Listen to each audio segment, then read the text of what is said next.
Hola chicos, bienvenidos a sus clases virtuales con el profesor Jan. Hoy es un hermoso día para aprender. Y el tema del día de hoy es el Imperio Bizantino y el Imperio Carolingio. Acompáñenme. Empecemos con el tema número 1, el Imperio Bizantino. Tenemos que empezar por recordar la extensión del Imperio Romano, que abarca una gran extensión de Europa, parte de Asia y el norte de África. Pero debido a grandes invasores, es que el Imperio Romano se vio en la forzada decisión de dividirse en dos.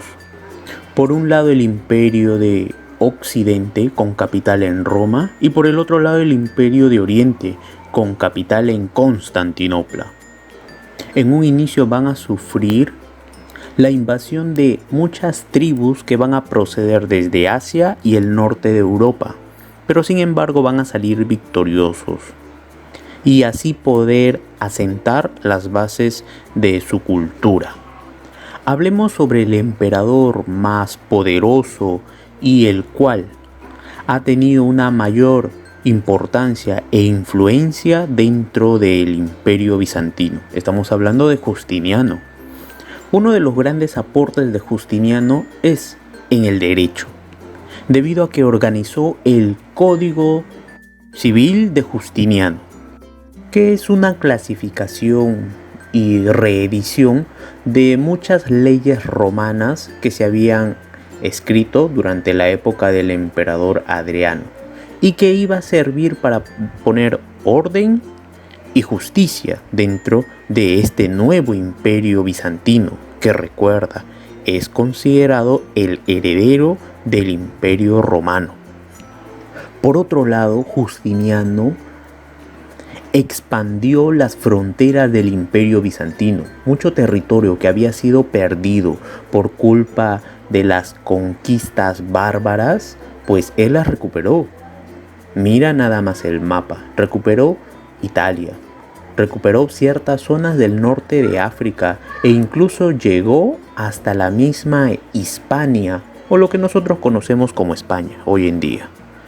Nunca antes el Imperio Bizantino había tenido esa extensión, que incluso se podría decir que se asimilaba al mismo Imperio Romano en su época, pero que lastimosamente los sucesores de Justiniano no supieron mantener. Es por ello que en el tiempo, poco a poco fueron perdiendo territorio y reduciéndose solamente a la ciudad de Constantinopla, y que lamentablemente van a llegar a su fin conquistados por un imperio que va a salir del Medio Oriente. Específicamente estamos hablando sobre los turcos. Los turcos otomanos van a ser los que van a dar fin al Imperio Bizantino con la toma de Constantinopla. Pero toma nota, porque Constantinopla es una de las ciudades más importantes de esta época. ¿Por qué, te preguntas tú? Lo que pasa es que a través de Constantinopla se comercializa una inmensidad de productos que son necesarias para esta época, como la seda o las especias, además de formar un puente natural entre Europa y Asia. Por eso es que era de un gran interés para las tribus que rodeaban al Imperio Bizantino conquistar Constantinopla. Y mira que cuando los turcos llegan a conquistar esta ciudad, muchos países o estados europeos van a tener que buscar rutas alternativas para intercambiar productos con Asia. Vamos a ver cómo en una próxima clase esta búsqueda de rutas alternativas hacia el continente asiático va a promover que Cristóbal Colón busque una forma de llegar a dichos puertos y en el camino va a descubrir América. Pero regresemos a hablar sobre el Imperio Bizantino. El imperio era gobernado por un emperador, o también llamado Basileus, que lo que significa es rey, solamente que está escrito en griego. Pero el emperador no gobernaba solo, él contaba con 3 instituciones para gobernar. Primero, la burocracia civil, o sea que él va a gobernar con funcionarios, personas especializadas en la administración pública que lo van a ayudar a administrar el gobierno. Un ejército muy poderoso, porque para esta época aquel que tenga más soldados es el que va a poder hacerse con el poder. Y tercero, la iglesia ortodoxa, que ahorita vamos a explicar en qué consiste y a qué se debe que esta iglesia se llame así, ortodoxa. Hablemos ahora sobre la organización social. Observemos la siguiente pirámide social. A la cabeza vamos a ver al Basileus, o sea, el emperador. Es el que tiene el poder máximo. Después vamos a ver a la aristocracia, que son los que van a poseer tierras. Tercero vamos a ver al clero, que son los religiosos. Cuarto está la burocracia, o sea los funcionarios, los que ya te había mencionado, que trabajan dentro de la administración pública. Quinto, los comerciantes. Sexto, los campesinos. Y por último, los siervos. Recuerda que un campesino no va a hacer lo mismo que un siervo. El siervo es un esclavo de la tierra, por lo tanto no tiene libertad. En cambio, un campesino sí, si bien trabaja para la tierra, pero tiene la libertad de abandonarla cuando ya no crea necesario seguir laborando en ella. En cambio, un siervo forma parte de la propiedad de la tierra. Ahora vamos a hablar sobre el cisma de Oriente, que es un conflicto teológico que tiene que ver con la religión. ¿Qué es lo que ocurre? Este conflicto fue promovido por los iconoclastas. A ver, estos iconoclastas van a estar en contra de la adoración de imágenes religiosas, ya que lo consideran como una idolatría, que en las imágenes no está el verdadero Dios, es simplemente una proyección. Y algunos emperadores bizantinos van a apoyar esta causa de los iconoclastas. Esto provocó un enfrentamiento directo con la Iglesia Católica, que no estaban de acuerdo al 100% con esta medida. Es así que la cristiandad se divide en dos.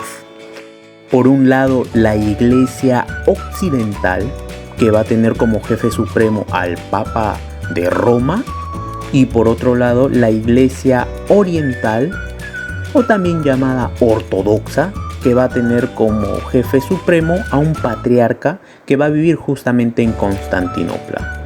Y como ellos asumen que están más ligados a la verdadera religión, es por eso que ellos se hacen llamar ortodoxos, porque dicen que practican los principios de la doctrina cristiana.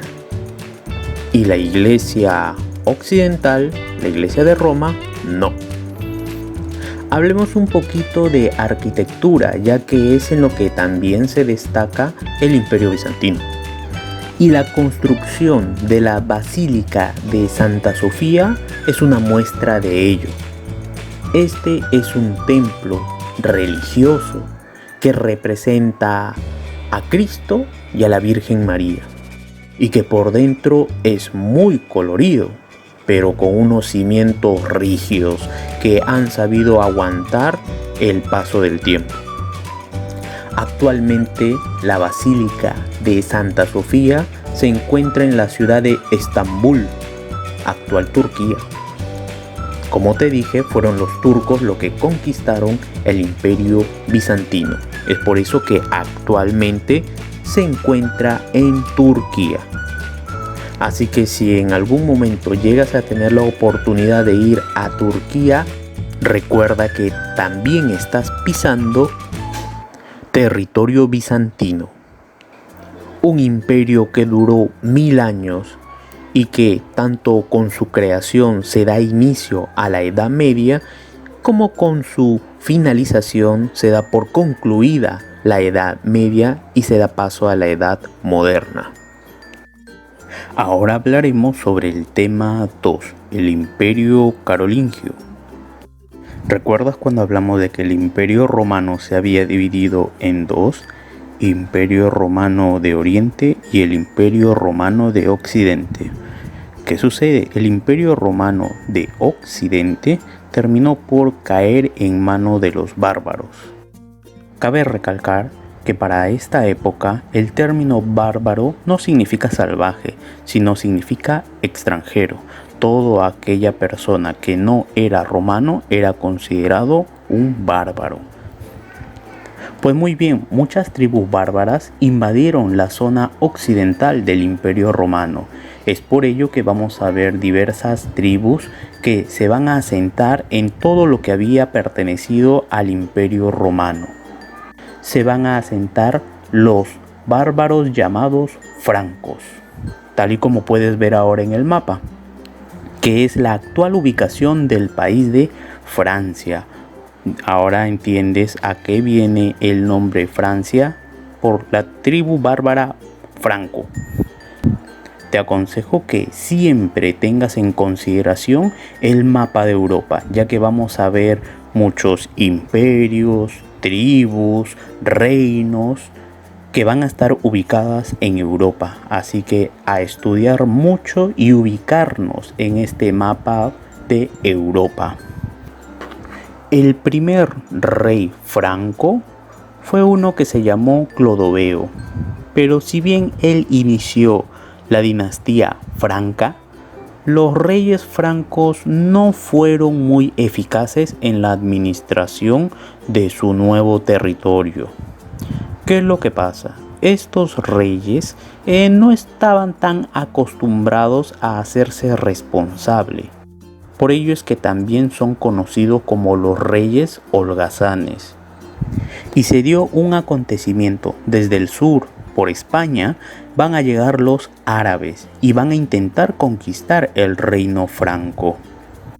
Y mientras tanto, los reyes francos o reyes holgazanes pues no se hicieron responsables y no tomaron en serio el avance de los árabes.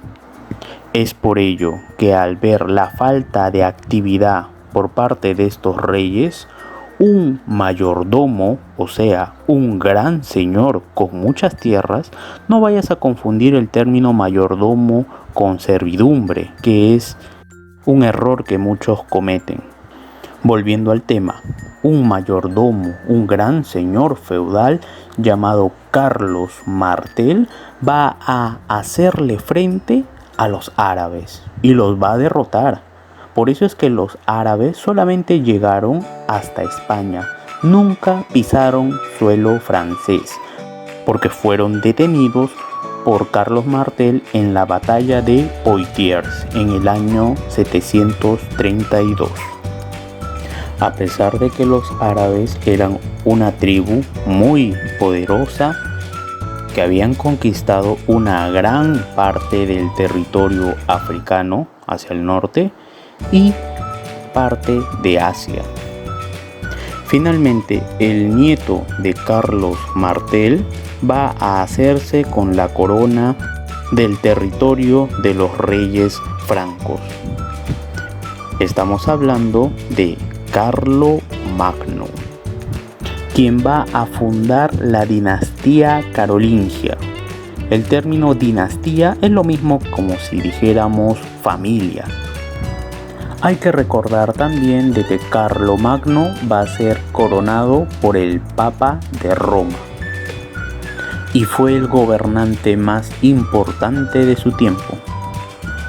Asimismo, Carlomagno va a conquistar muchos territorios, la actual Francia, pero gran parte de lo que es también Alemania, el norte de Italia, tierras españolas hacia el sur. Sin duda, todo un conquistador. La capital del imperio es Aquisgrán y se encuentra al norte de Francia. La organización de su imperio fue muy importante y muy ordenada. En las fronteras se establecieron marcas y en cada marca va a gobernar un marqués. Las provincias las va a nombrar como condado y en cada condado va a gobernar un conde. Y finalmente el conjunto de condados los va a denominar ducado y en cada ducado va a gobernar un duque. Por lo tanto, en las fronteras, el marqués. En las provincias, el conde. Y en el conjunto de provincias, los duques. Pero a pesar de la buena administración de Carlomagno, este imperio va a terminar por caer. Y los culpables van a ser los nietos del propio Carlomagno. Vamos a ver ahora la decadencia del imperio carolingio. Como surgieron una gran cantidad de disputas entre los herederos, pues se terminó por dividir el imperio en 3 regiones. Y a cada nieto le iba a corresponder una parte. Al primer nieto, Carlos el Calvo, le tocó el territorio que actualmente conocemos como Francia. Al segundo nieto, Lotario, se le entregó el territorio central y gran parte de lo que conocemos como Italia.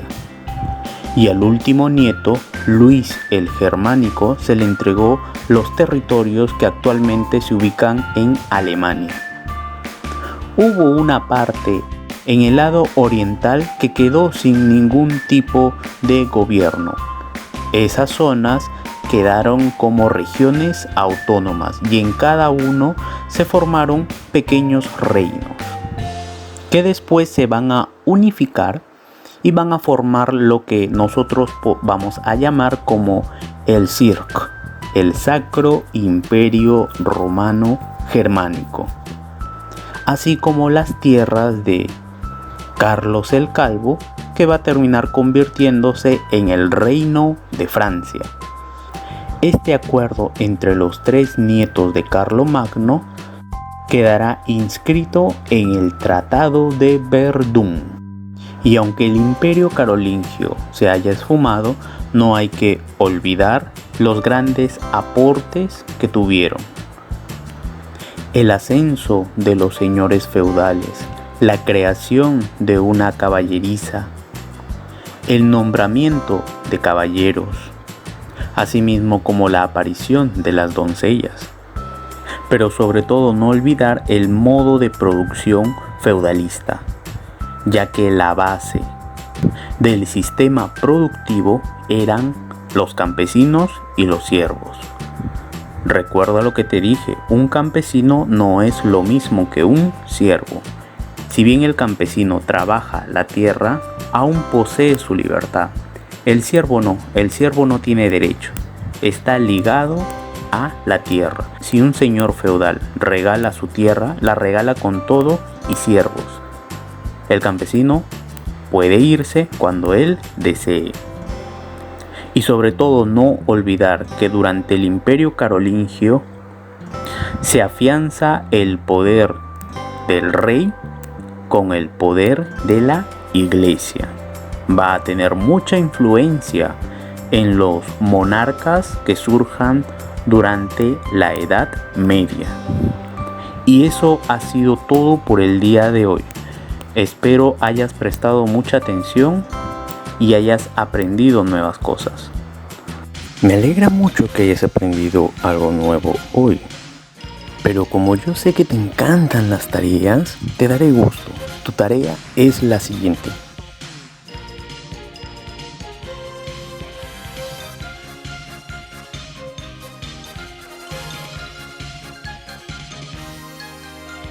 Gracias por tu atención. Hasta luego.